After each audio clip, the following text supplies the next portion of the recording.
said the blood still works.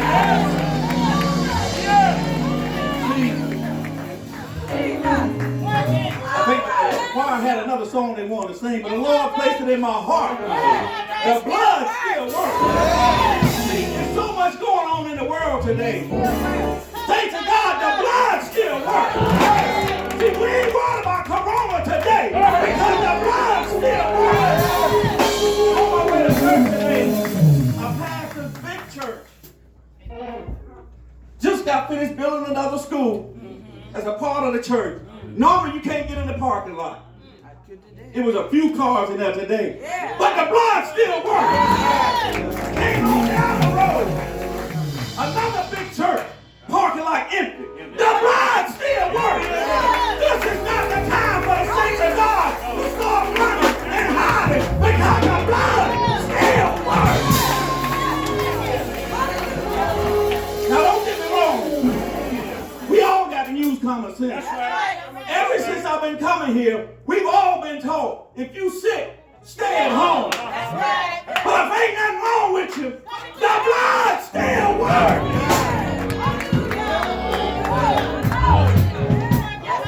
Yes, take a seat, take a seat. Of all people, the saints of God can't be running, ducking, and hiding. Right now. See, God ain't got time. Yeah. God ain't got time. And if this ain't a wake-up call for some folks, I don't know what it is. But I know that the blood still works. The songwriter saying, he's sweet. I know. He's sweet. I know. I ain't gonna sing that. I was singing in the house the other day and my folks looked at me like I was crazy. You better sing it, Johnson. My wife looked at me and said, I don't think it go like that. But he's sweet. I know. I would tell the world everywhere. I know that he's sweet. I know.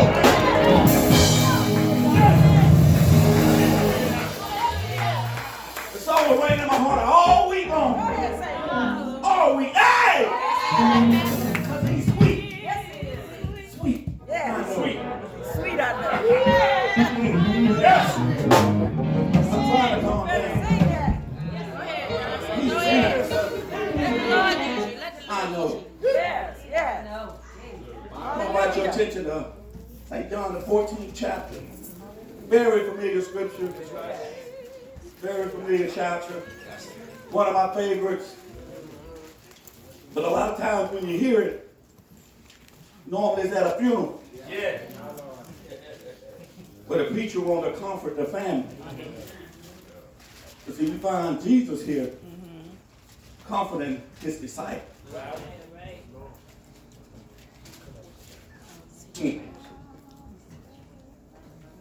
Lord have mercy.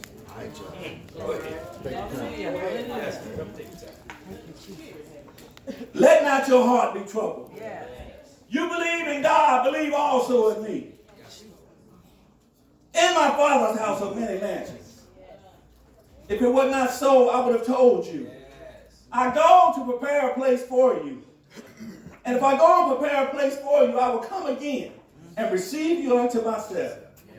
That where I am, there you may be also. And whither I go, ye know, and the way ye know. Thomas said unto him, Lord, we know not whither thou goest. And how can we know the way? Jesus said unto him, I am the way, the truth, and the life. No man cometh after the Father, but by me. All right. If you have known me, you should have known my Father. That's right. Also, and from henceforth, ye know him and have seen him. Yeah. Right. This passage of scripture is for comfort. But there was 3 promises that was made. The first was that peace is promised. Notice the word, let not your heart be troubled. Believe in God. Believe also in me. Let not your heart be troubled. I know that there's so much going on in the world today that it can be considered as just sadness. But yet, even if in the midst of all that is going on, you can have peace. This morning it was kind of cloudy, drizzling. It might be cloudy and drizzly in somebody's life today. You might even think you have a tornado, a hurricane, a tsunami going on in your life right now.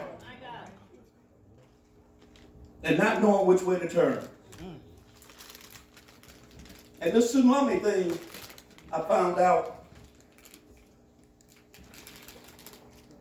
where it normally happens at, where I work at, we have some vital equipment over there.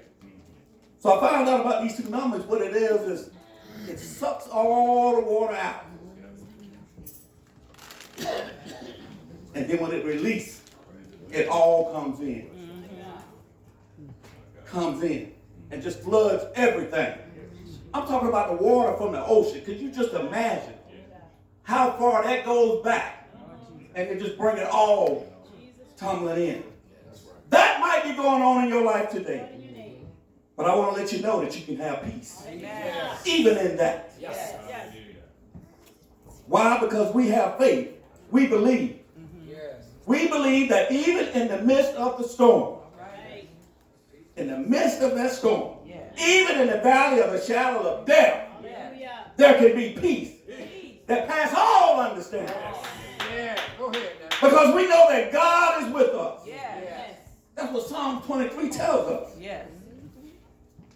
Yea, though I walk through the valley of the shadow of death, I will fear no evil, for thou art with me. He's here. He's present. Believe in him. Trust in him. And God will grant you your perfect peace.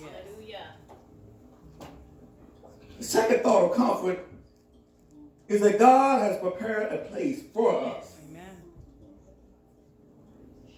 John 14 told us, it says, I go to prepare a place for you. The Bible tells us in 6 days God created the heavens and the earth. But just think, Jesus has been preparing a place for us for over 2,000 years. What a place that might be. The verse tells us that the Father's house, there are many mansions, many rooms. There's a room for you. There's a room for me. I thank God for my mansion. I thank God for my mansion. Some say when they get there, they want to go see Paul, want to go see John, want to go see Mama, want to go see Dad. I want to go see Jesus. The one that hung, bled, and died for me. That's who I want to see. Wrap me in the bosom of your arms. Just hold me tight. Just hold me. Thank you, Jesus. Can't nobody hold you like Jesus. That's right. Your spouse can't hold you like Jesus. Jessica, you can't even hold that baby like Jesus. That's right now. When you're in the arms of God, peace, perfect peace. Growing up, I've told you many times I was the only boy. So growing up, you know, and the reason I love the senior citizens so much, that's who I hung around with. So it was something about going to my grandmother's house and just being able to sit there just in peace. Going to my great aunt's house, peace, quiet, no noise. Messing with my great aunt, my great uncle, and him fussing at me, but it was still peace. Yes. It was just a comfort. Then I got to thinking about how when I go home, how my wife go in right at my mom's house and sit in one spot. You could be talking, the next day you look over there, she gone. She sleep. A deep sleep. Within a matter of seconds. But to just be in the presence of God, that peace, that peace. The next thought of comfort is that God prepares a way for us to get there. Everyone wants to go to heaven. Some just don't know the way. But Jesus tells us, I am the way. I am the truth. I am the life. No one comes to the Father but by me. So you ain't going to sneak in there. You ain't going to break in there. We're all just travelers on a road called life. There are many detours, many side streets. Sometimes you might even got to take a U-turn because construction is ahead. But there's no need to be confused. We don't need to be lost. All we need to do is follow Jesus. He will show us the way. In fact, he is the way. He will lead us. He will guide us. That's comforting. Now, this chapter, this was after the Last Supper. He was sitting with his disciples. He was getting ready to leave off the scene. So he was comforting them. The previous chapter, it was like a question and answer period. They want to know what was going on. Can you imagine just telling your kids, I have to leave now. I'm leaving you. I have to go. When there's nothing else to be done with your health. And you have to go and you have that talk with your people. And this might be the last time that you see me. But Jesus was comforting them, letting them know that it's going to be all right. Amen. Just the other day I heard a bishop was doing an interview and it made so much sense.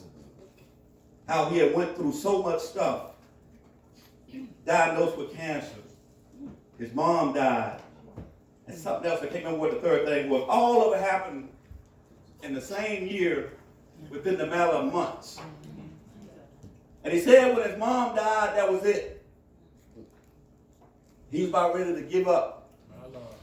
He went into a state of depression. And he said he heard a voice.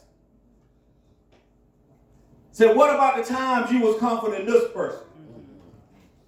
What about the time you was telling your congregation to hold on? What's happening now? What's going on with you? And if we were to be honest with ourselves, sometimes we get to that point that we're ready to just throw in the towel. But you quickly come back to yourself. You have those moments in life. Something tragic happened in your life. You might want to just give up. You just might want to just stop. So a lot of times, what that bishop was saying, a lot of times with the preachers, what they do, they study to give, to give, to give, to give, to give, but never receiving to themselves. And that's why a lot of times when you see a pastor come in, maybe from out of the area or whatever, they don't want to come to the pulpit. A friend of mine that's a pastor, he told me now when he goes to Florida, he dresses so down that they don't call him to the pulpit. Because every time he went, they would call him to the pulpit to preach. But he said he needed to be ministered to. That's all right. He would come in. He said he would arrive late. Wait till everybody get into the church. And then he'll creep in and sit in the back pew.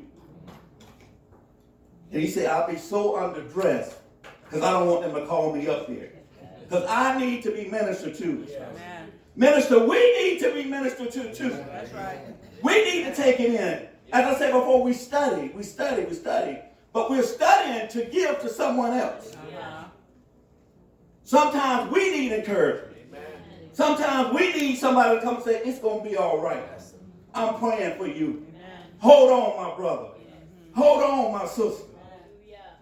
Sometimes we need to be comforted. Now I want to go back to this first verse. That's where I wanted to give you an understanding of what was going on here, where Jesus was comforting the disciples.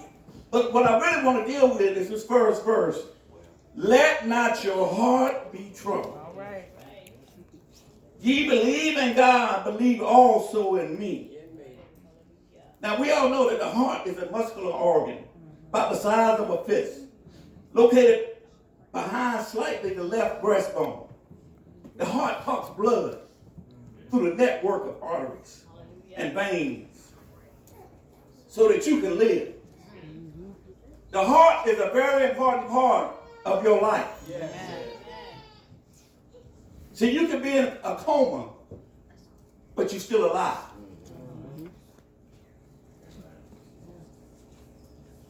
Your heart is still pumping.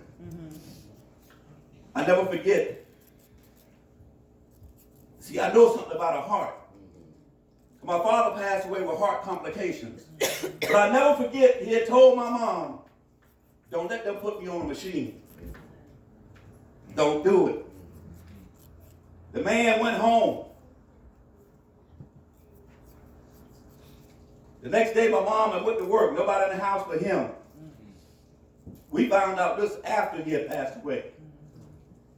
His best friend said that he had came by the house. He said, I ain't never seen your dad dress so clean that day. He said he came by the house. He said he seen him when he pulled up in that Cadillac, like, what is this man doing out the house? Mind you, he had just come out the hospital. And he said it was like he was making his rounds saying goodbye. But he made it back home before my mom got there. My mom never knew he left the house. But that night, he laid there and died. Yes. So I know personally about some heart things. A few months ago, maybe a year or so ago, my sister started having problems with her heart. She changed her lifestyle. Me personally, I think she took it a little bit too far. But who am I to say how far to take things? That was her body. She changed her eating habits. She lost so much weight. Because then we found out that she had passed out in the house. Nobody knew it till a friend had told her. Now, she had asked my older sister, can she come stay with her? I forgot what she told her. And them two was like oil and water. They were like oil and water. And my older sister said, come on. And then my older sister told my mom, said, I think she's scared to stay by herself. But no, that was God working all along. That was God working all along. Because she had another episode where she fell in the bathroom, hit her head, and blood was everywhere. And if it wasn't for the dog, they wouldn't have found her. The dog just got to barking and woke them up. That was God working. So I know something about these hearts. A few years ago, I had to go right down here to the heart center. They put me on a treadmill. Put the stuff all on me. Shaved my chest. That kind of made me upset. Not that I wanted to hair on my chest. But they didn't put no cream or nothing. She just took the razor and I'm looking at her like she crazy. She said, son, go ahead and get on there. Older black woman, go ahead and get on. I said, yes, ma'am. She put all the stuff on me. She said, okay, now, I'm going to start you out slow. And then I'm going to speed you up. Now, mind you, I don't know if any of you ever been there. So I'm standing there in front of a window, the blinds up, without a shirt on. I was like, okay. I said, can you? Oh, they ain't paying you no chicken. Go ahead, baby. Go ahead, baby. So I'm on this treadmill, moving. She said, okay, I'm going to take it up some more. Not only is she speeding it up, she's raising it up. But that didn't bother me. She'd come back over in a few minutes, raise it up. At this point, it was like this. And I'm moving. That didn't bother me. What bothered me is she trying to have a conversation with me. I said, hold on, lady. I can't talk to you. No, we got to do. I said, I can't talk to you and do this. I'm trying to concentrate on the running. But she want to hold a whole conversation with me. Talking about nothing. But I didn't know that was part of the test. So she bought everything down and did the EKGs and everything was fine. But I thank God. So I know something about her heart. Personally, health-wise, naturally. But today I'm talking about spiritually. I'm talking about that spiritual heart. The Lord said, don't let your heart be troubled. Don't be worried about this stuff that's going on in the world. Because you know, stress kills too. Stress kills too. Stress will have you in the crazy house. Stress will break you down. Don't let your heart be worried. You hear all the stuff on the news. You hear the stock market going up and down, just then went crazy. Don't put all your trust in the stock market, in your 401k. Because it can be here today and gone tomorrow. I remember years ago when it had dropped, lady came in the office, I controlled her. Every other word was a cuss word. She didn't want to deal with nobody that day because she had lost so many thousands. And that next year she was planning to retire. But she had lost so much money. But that's where her treasure was, in her money. It wasn't in Jesus. Then we got furloughed. That made matters worse. So she really was upset then. I go in the Cracker Barrel, and she was GS-15. With all these years in the government, I go in Cracker Barrel. She behind the cash register. Hey, Johnson, that's your daughter? Talking about my wife. I'm looking at her like. Now, if I was going to be ugly, I could have told her things. I said, no, Hazel, that's my wife. But my point is, we put our minds and our trust in material things instead of God. We're not protecting our heart. And the Bible has so many verses discussing the heart. God's word is clear that the condition of your heart is critical in your walk. It's very critical in your walk. A new heart also will I give you. A new spirit will I put within you. And I will take away the stony heart out of your flesh. And I will give you a heart of flesh. Create in me a clean heart. Renew the right spirit within me. The heart is deceitful above all things and desperately wicked. Desperately wicked. That's the heart. Yes. Who can know it? Thank you. I, the Lord, search the heart. Try to read. Even to give every man according to his way and according to the fruit of his doing. My favorite. Blessed are the pure in heart, for they shall see God. Blessed are the pure in heart, so they shall see God. When bad times come, when situations arise, be careful for nothing. But in everything, by prayer and supplication, with thanksgiving, let your request be made known unto God. And the peace of God, which passes all understanding, shall keep your hearts and your mind through Christ Jesus. Sometimes we all have the tendencies to borrow trouble and imagine things are worse than what they really are. The Lord don't want us to have trouble. A troubled heart, that is. He wants you to be at peace. We worry about so much things. We worry about the wrong thing, I should say. Look at Job. a man above, blameless, upright, one who feared God, and one who turned away from evil. Job had 7 sons and 3 daughters, a beautiful family.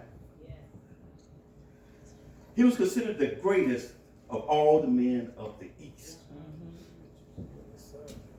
But what happened? He lost everything in the twinkling of an eye. He lost his health, his wealth, his family. He hurt. His wife hurt. His friends hurt. He was knocked down, but not knocked out. He had lost so much. He lost everything. What would we do if we were to lose everything? I told you earlier, for a minute there, we want to give up, probably even question God. But whatever you lost, that wasn't your greatest. That wasn't the best house that you had that you lost. The Lord had something better for you.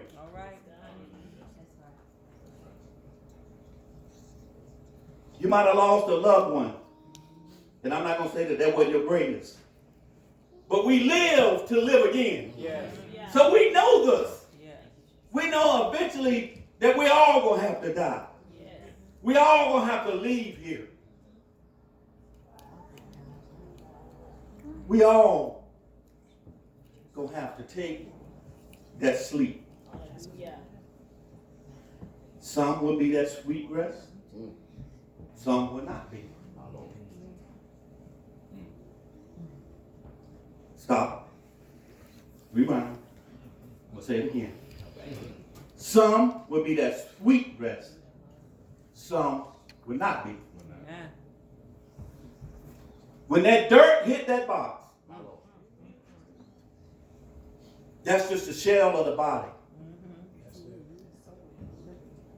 And that box is just 1,000 that you put into the ground out of respect for your loved ones. Nobody wants to bury their loved ones in just a regular old pine box. Understandable, because you love the person. The point I'm trying to make is your heart. You got to guard your heart. You got to protect your heart. Your walk with God, as I said before, is a critical part, is that heart. You can't really love me if your heart ain't right. You can't even come in here and worship God if your heart is not right. The pastor's all out of the picture if that heart ain't right. This is Pastor A Day. And I was trying to find something about the pastor. But the Lord led me this way. But let me put a pin over here for a minute. Love and respect your pastor. Trust the God in him to lead you. As well as your assistant pastor. Treat them right. Treat them with respect. Don't run them down. But if your heart is right, you won't do that. You can't walk around with a heart condition. You can't walk around with your arteries all clogged. Because the blood won't flow. The choir sung the song and said the blood still works. And the blood do work. But what about the blood in your life? Is it flowing properly? Is it going through the veins the way it's supposed to be? Is it flowing freely? Or have something clog your arteries? Have hatred clog your arteries? Have lying clog your arteries? Have backbiting clog your arteries? Some of us are in the verge of having a heart attack.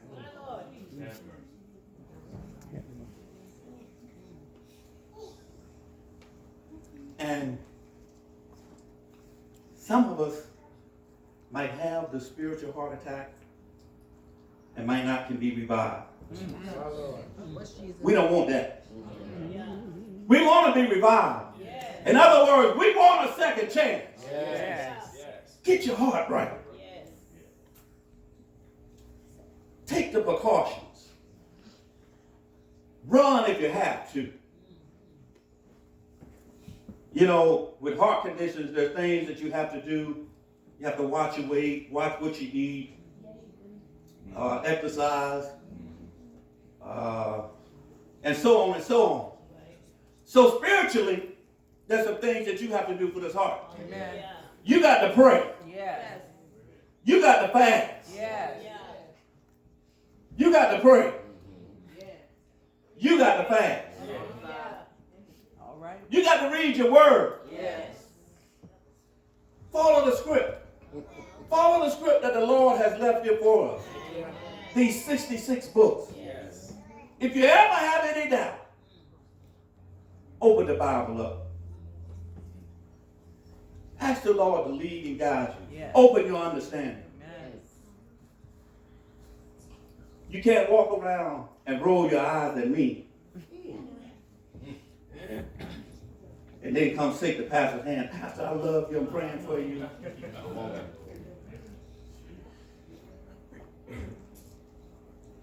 You can't run the church down and then you go to somebody else's church. Man, you know, Bethel ain't doing this, they ain't doing this. Elder Pierce don't know what he's doing. He let them little ministers do what they want to do, say what they want to do. Cannon just sitting there just looking at him. Cannon ain't doing nothing. Lord, don't let me get started on the first lady. And look at the sister. Look at Cannon's wife. What'd she do? Well, Got Davis and Johnson sitting up in the pulpit. Lord have mercy. I don't even know why I go there. Don't even know why.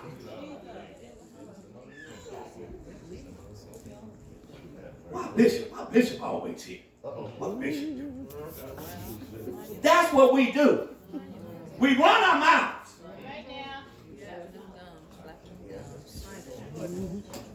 Your heart is tore up. You on the verge. You are in critical condition. You're laying in ICU and don't even know it. You the walking dead. The walking dead.